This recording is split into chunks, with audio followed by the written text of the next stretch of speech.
이번에는 섹터 컨디션 시간입니다. 오늘은 퀀트 전략을 좀 해볼 텐데 4분기 실적 말씀을 드렸잖아요. 제가 한번 오프닝 차트 한 번만 더 보여드리면서 시작을 해볼까 합니다. 왜냐하면 우리나라 실적이 작년에 굉장히 좋았습니다. 뭐 200조, 뭐 230조, 240조까지 나오는데 근데 왜 이 차트를 보여드리느냐?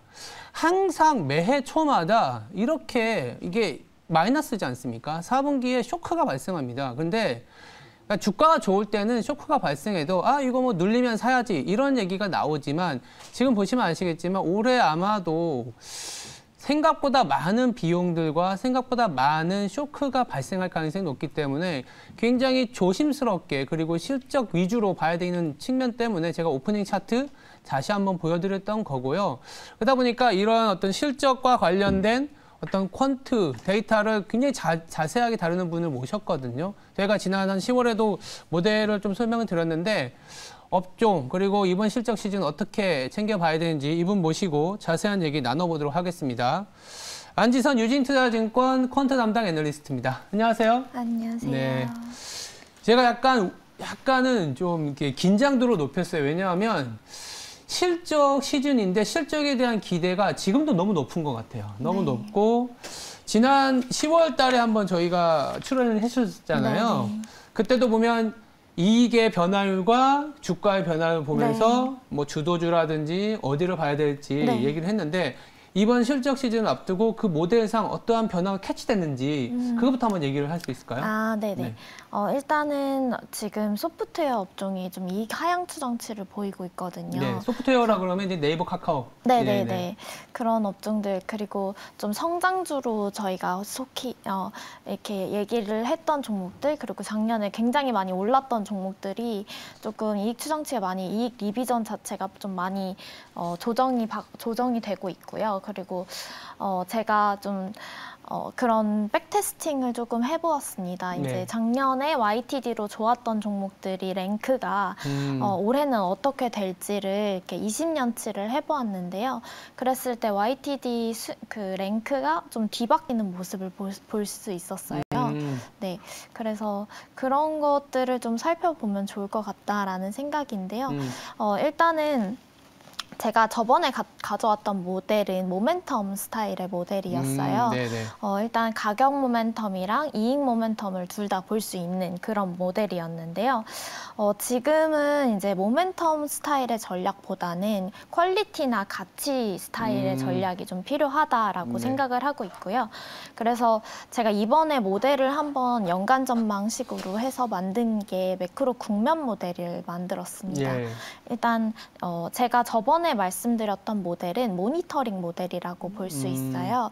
그래서 계속 꾸준히 스타일을 모니터링하고 체크해가면서 어떤 스타일이 조금 아웃퍼폼 할지 그러니까 모니터링 위주로 해서 스타일 로테이션 모델이라고 많이들 하는데요. 이제 퀀트 전략들 중에 가장 대표적으로 할 수 있는 전략이 스타일 로테이션 전략. 제가 그때 만들었던 것은 듀얼 모멘텀 전략이었고 그리고 두 번째로 좀 가장 많이 할 수 있는 것이 매크로 국면 모델인데요. 이제 과거의 어떤 국면이랑 지금 국면이 좀 비슷한 국면을 좀 찾은 다음에 그런 국면에 따라서 그 국면에서 아웃퍼폼했던 업종이나 스타일이나 팩터를 중심으로 그 모델 포트폴리오를 작성을 하는 건데요. 이번에 제가 매크로 경제지표랑 코스피 수익률이 어떤 상관관계랑 인과관계가 있는지 매크로 지표 총 697개를 좀 실증 분석을 해서 유의미한 상관관계랑 인과관계를 보이는 지표 19개를 찾았고요. 그리고 코스피 지수 평화라 방식으로 변곡점을 한 59개를 찾았고 60개 국면으로 나눌 수 있다고 판단을 했습니다.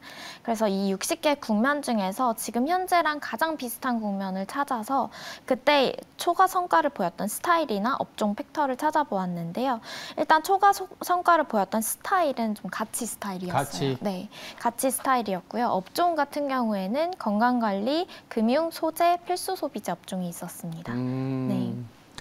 이렇게 가치주가 이제 떠오르는 거는 아무래도 경기가 좀 피크아웃하고 네. 최근에 이제 금리도 인상되고 네.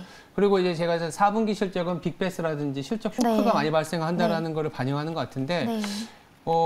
실적 최근에 약간은 좀 변화가 있을까요? 4분기 실적 먼저 좀 점검하고 주요 네. 업종을 한번 다뤄보면 좋을 것 같아요. 네. 이번에 일단은 4분기 실적 시즌이 사실 시작되고 있는 지금 시점에서 추정치 변화가 어떤지 살펴보는 것도 좋을 텐데요. 네. 특히 실적 시즌에는 지금 이익 모멘텀이 둔화되고 있는 업종을 꾸준하게 모니터링하면 좋습니다. 그렇죠. 네, 그래서 지금 12월부터 이익 모멘텀 하향 조정되고 있던 업종은 아까 말씀드렸다시피 소프트웨어 업종, 그리고 통신 서비스 업종, 그리고 상사 자본재, 디스플레이 업종 등이 있었습니다. 소프트웨어 업종 같은 경우에는 작년에 굉장히 많이 올랐기도 하고 밸류 측면에서도 좀 부담이 있는 것으로 파악이 되고 있고요. 그리고 그리고 통신 서비스 업종 같은 경우에는 SKT가 좀 분할하면서 좀 많이 떨어지고 그리고 이익 추정치도 좀 하향 조정되는 것처럼 보이고 있어서 좀 조심해야겠다라고 생각을 하고 있고요. 디스플레이 업종도 이익 추정치가 지금 최근 들어서 4분기 들어서 좀 많이 하향 조정되고 있거든요. 그래서 그런 측면 좀 살펴보시면 좋을 것 같습니다. 그럼 아까 말씀하셨던 업종들이 처음에 아까 매크로 국면 19개인가 18개의 유의미한 경제 지표를 봤을 때 네네. 그 모델상에서도 네. 소위 말하는 업종이 좀 모멘텀이 둔화되는 업종하고 좀 비슷한가요?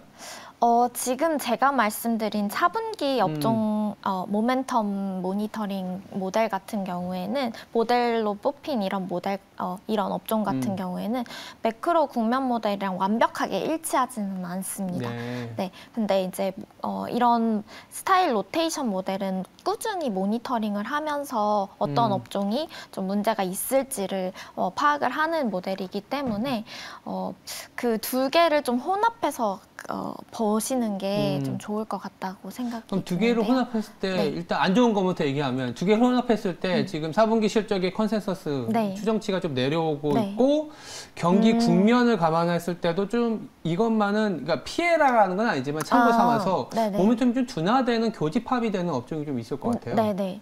일단은 제가 말씀드렸다시피 지난 연도에 작년에 좀 많이 올랐던 종목들 그리고 성장주 위주의 종목들 이 조정받을 가능성이 좀 높다. 그리고 매크로 환경상 좀 지금 성장주로 이제 분류되는 종목들이 있잖아요. 네. 그 2차 전지나 예를 들면 뭐 소프트웨어 업종도 마찬가지고 이제 이익단이 조금 부족한데 좀 많이 올랐던 종목들, 밸류에이션 상으로 좀 많이 밸류를 받았던 종목들이 지금 금리 인상 시기, 테이퍼링 시기에서도 이제 매크로 상황에서도 좀 안 좋게 작용을 주가 측면에서는 좀 부정적으로 영향을 크게 받을 수 있는 종목들이다 보니까 네, 그런 것들을 좀 고려를 해주시면 좋을 것 같은데요. 이제 제가 이제 결론적으로 말씀드리면은 네네네. 소프트웨어 업종, 뭐 미디어 교육 업종이나 이런 업종은 좀 조심해서 보는 그리고 2차 전지 업종 그런 종목들은 조금 조심해서 보는 것이 좋을 것 지금 같다. 최근에 주가 하락을 좀 주도하고 있는 업종들일 수도 있긴 하겠는데 그럼 반대로 이런 어떤 변동성 구간에 되려 좀 사 모으거나 아니면 뭐 모델상으로 괜찮아 보이는 업종들이 좀 있을 것 같아요. 이게 사실 또 중요할 것 같습니다. 네네.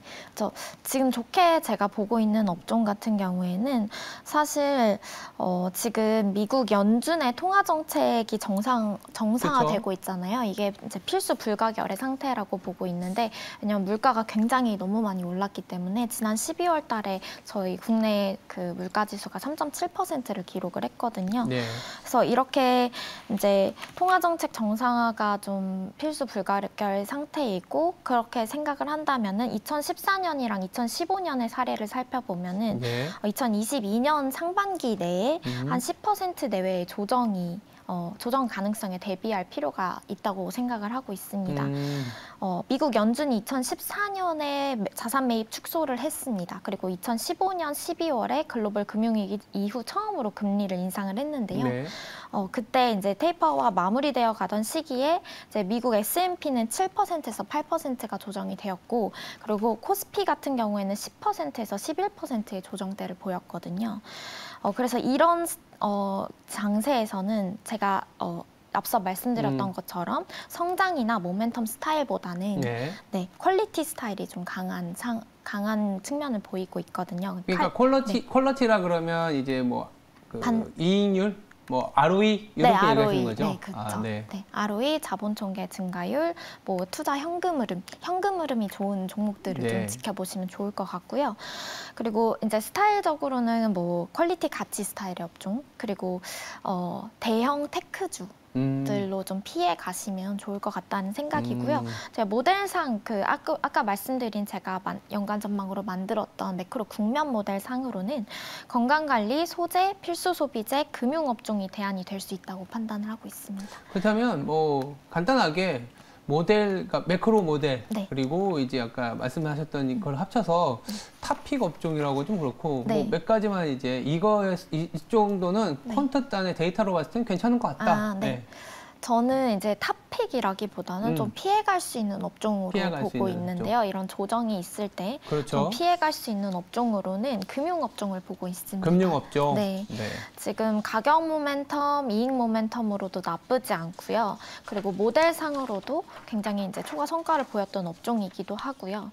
그리고 특히 이익 모멘텀 같은 경우에는 2021년 전반적으로 꾸준히 상향 조정되는 모습을 보였던 업종이었습니다. 네. 그래서 작년에도 은행업종 같은 경우에는 저는 지속적으로 비중 확대를 추천을 드렸는데요. 금융업종에 대한 비중 확대 의견은 지금 2022년에도 조금 꾸준히 주장을 하고 있습니다. 그 이외에 소외되었던 업종들 그리고 가치주에 주목해 보시는 것을 추천드리고요. 네.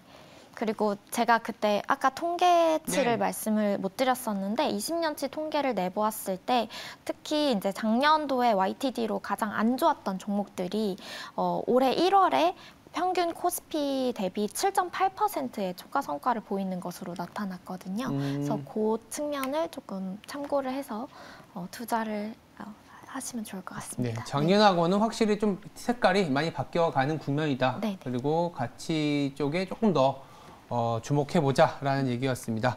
지금까지 유진투자증권의 안지선 퀀트 담당 애널리스트였습니다. 감사합니다. 감사합니다. 네.